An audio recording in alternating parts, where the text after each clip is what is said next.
Hey everyone, it's Riley, and today I'm going to be setting up my bullet journal for the month of May. And yes, it has been a while since I showed my face here on my channel, simply because I have been having a very hard time finding the time to actually set up the camera and talk to it for a while. So today I went ahead and batch recorded, so you'll be seeing my face for the next at least month because I filmed all of those. But yeah, it's good to see you guys again. Today we're going to get into my bullet journal and set it up for the month of May. Totally random aside, some of you guys have been asking for a hair update. Here it is. My hair used to be totally curly, and when I got pregnant just over a year ago, it started growing in like stick straight. So that's the update. But anyways, that has nothing to do with what we're doing today. So as I mentioned, today we're going to be setting up May in my bullet journal. So I'm going to take you guys over to my desk in a second. But as we get into the planning, I wanted to show you something new, like old but new, that I'm bringing back into my life here in the month of May that I am so excited for, and that is reading. I used to be such a massive bookworm in like elementary school and middle school, and when I went to college, I just stopped. I mean, I read for assignments, but it has been such a long time since I picked up a book for pleasure, and that's largely because I just didn't really know where to start. You know, I felt like crippled by like researching each book or not researching, then just picking a random one and not liking it, you know, that kind of thing. So book of the month has got me covered, and I'm so excited to be partnering with them this month and to be taking advantage of their amazing deals for the month of May. So Book of the Month is a really popular and fast-growing reading subscription service, and what they do is they really try to help both readers and authors. They try to highlight new authors, new releases, and promote them to people who are genuinely going to appreciate them. What I love is that they just remove the obstacles that have kept me from reading for so long. I don't have to go to the library. I don't have to choose my own books. I mean, I still get to choose the books. They kind of vet through a bunch of books and come up with a curated selection each month. But all I have to do is click the one or ones that I want, and they show up to my door. So I got a couple of books this month. The one I think I'm most excited for is The Only Survivors by Megan Miranda. It has just been such a long time since I read a thriller that used to be my favorite, and so I'm just really excited to get sucked into my book this month. So if you're kind of interested but not quite sure, I would really recommend just going for it with Book of the Month. They have a great skip policy. You can skip any month without being charged, so it's really like not a very risky thing to sign up for.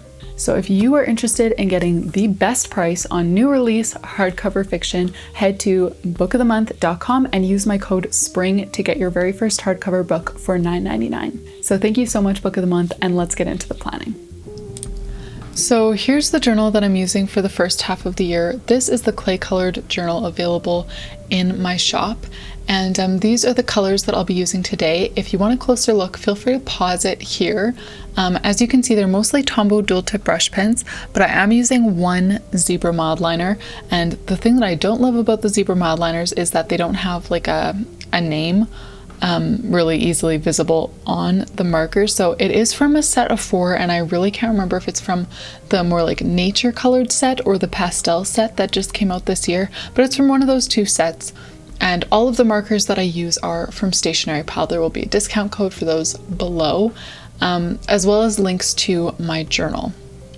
Now, this theme is a fully marker theme. That is the only supply that I'm using in this video, just these markers that you see here. There'll be no washi tape. There's not even any pens, like no black fine liner, no white gel pen, just markers.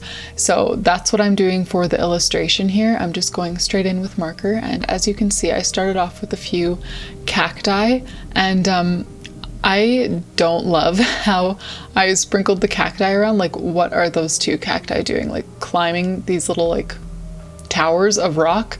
I don't think so. But that was totally an oversight as I was drawing. But yeah, it is what it is. So I'm using this sort of more vibrant red to just draw some lines on top. So I kind of have like lighter color, darker color pairs. Like for the cacti, I used a lighter green and then a darker green. And for the bulk of the landscape, I use a lighter like salmon, peach sort of color, and then a more bold red. And then I've got a dark yellow and also this light yellow, which is my favorite color in this setup. I absolutely love it. And I'm using this one for the clouds, as you can see, and then also for the letters. And this, if you haven't been around my channel at all, let me tell you, this color palette is nowhere near the realm of what I normally use in my bullet journal. But you know what? In April, I used these really bold, deep colors, sort of like jewel tone colors almost. I'm going to link my April plan with me here because so far April has been my favorite theme in my bullet journal this year. It was so simple to set up and I just love how it turned out. Even though the colors are not my speed, I normally use very soft, very earthy colors, a lot of like sort of dusty green and more like terracotta sort of colors, you know. But in April, I changed that up and I did not regret that one bit. So I decided to do the same thing in May and kind of flip it the other way. So instead of using these deep jewel tone colors, I'm using more like light and bright, almost neon, but not. And I'm so excited for this month to just be using these fun colors all month long. Now, I would love to hear from you guys in the comments. If you already know what theme you're using for this month, comment below. Even if you're watching this later and it's like September or something, let me know what theme you're doing this month, what colors you're using. Let me know what you think about this theme and this color palette. And if you do decide to partner with me on this theme, be little bullet journal twins, first of all, I love that. And yeah, please feel free to tag me on Instagram. I do have an Instagram account, which is linked down below. I also have a TikTok, which is not linked down below. But if you like that like short form content, you may want to follow me over there because I do post a lot of like TikToks and reels of me setting up different, especially like monthly title pages and stuff for myself and for the custom bullet journals that I sell. And then I also try to film my weekly spread setup every week in like reel and TikTok form. So you won't see me setting up any weekly spreads today. This will just be the monthly spreads for May, but you can catch my weekly spread content on Instagram and TikTok. So as you saw, we had a title page and then over to the other side, I had a tasks page, which I just split between work and home.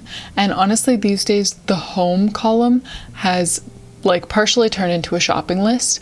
As we're nearing like a season change here, it's finally starting to get nice here in Canada, where I live anyways. So the snow is officially gone. And well, there's supposed to be more this weekend, but for now it is gone. And so it's finally getting easier to go outside and take my son outside. And this is really my first time basically having warm weather with a kid. So all winter we've been bundling him up in his snowsuit. And now that it's summer, I'm realizing that I need to buy different types of clothes and just like different things in general, because you know we want to take him on little outings and hopefully do some camping and stuff like that. So basically every time I think of something that I need to buy, I try to just write it down somewhere, and that ends up being the home category on my monthly tasks list, but it does still include other tasks too. So we are way beyond that now. We are on to the calendar spread, and this calendar here uses the same spacing as always, 5 dot grid spaces wide by 6 tall for each of the calendar boxes. And then over to the side, I've got little boxes for just basically my content that week. So every week I try to film 2 pieces of content, like YouTube content, edit 2 pieces and post 2 pieces. And so that's basically what I write in there. So those little like kind of rectangle things are 4 dot grid spaces tall. And then I just made them as wide as I could in that margin space. Moving on to the next 2-page spread. I often stop there after a calendar, and I maybe should have, I don't know. Last month, the month of April, I tried doing a habit tracker and I filled it in once. And I knew that that would happen. I haven't used habit trackers in ages for that very reason. I use my bullet journal a ton, but I really only use the page that's right in front of me. So if I have a habit tracker on my weekly spread or included in my daily logs, I'll use it. But I never really turn back to the beginning of the month at the end of the day and kind of check things in. It's just not something I've ever gotten into the habit of doing. So I tried doing a habit tracker in April, totally backfired. I'm gonna try again, sort of. And the reason why I think it might be a little bit better is number one, I'm doing like a different format. So there's not as many things to track. You're going to see that on the opposite page here, the right page. And number two, I'm pairing it with this page that I'm working on right now, which is my routine page. So on this page, I've got a morning routine, a night routine, and then just a little box for each day of the week. And I definitely have some semblance of routine built into my day, but it's not as consistent as I would like it to be. And I'm hoping that this page helps with that. Probably the thing that I'm most excited for is just the days of the week. I try to dedicate one day per week. And when I say one day, I mean like one nap time basically, and sometimes after bedtime. So one day to like filming my YouTube videos, one day to editing, one day to working on custom bullet journals, one day to filming reels, and then I have kind of an extra day where I try to call it like a homemaking day and do some extra like meal prepping, baking, cleaning, that kind of stuff. But I'm not very good at sticking to that because it's all just in my head and not really down on paper. So that's what I wanted to do here. And another thing that I want to implement is starting to journal, like just write in my sort of diary style journal every Sunday. I have not been doing that consistently at all, and it breaks my heart because I want to record all these cute little things that my son is doing. But you know what, in the moment, it's just so, like, it's so normal, you know, it's just part of my everyday life. That I don't think to just sit down and record these little moments, but I want to. And so every Sunday I want to start journaling and just kind of, have almost like a separate like weekly reset kind of idea that I go through every Sunday. So that's what I'm excited for over on that page. Now the page beside it is where I'm going to track that I'm doing those things. My daily task, my morning routine, my evening routine, and then reading is the other thing that I'll be adding this month. So let's do a quick flip through here. We've got our title page with a tasks page over to the left.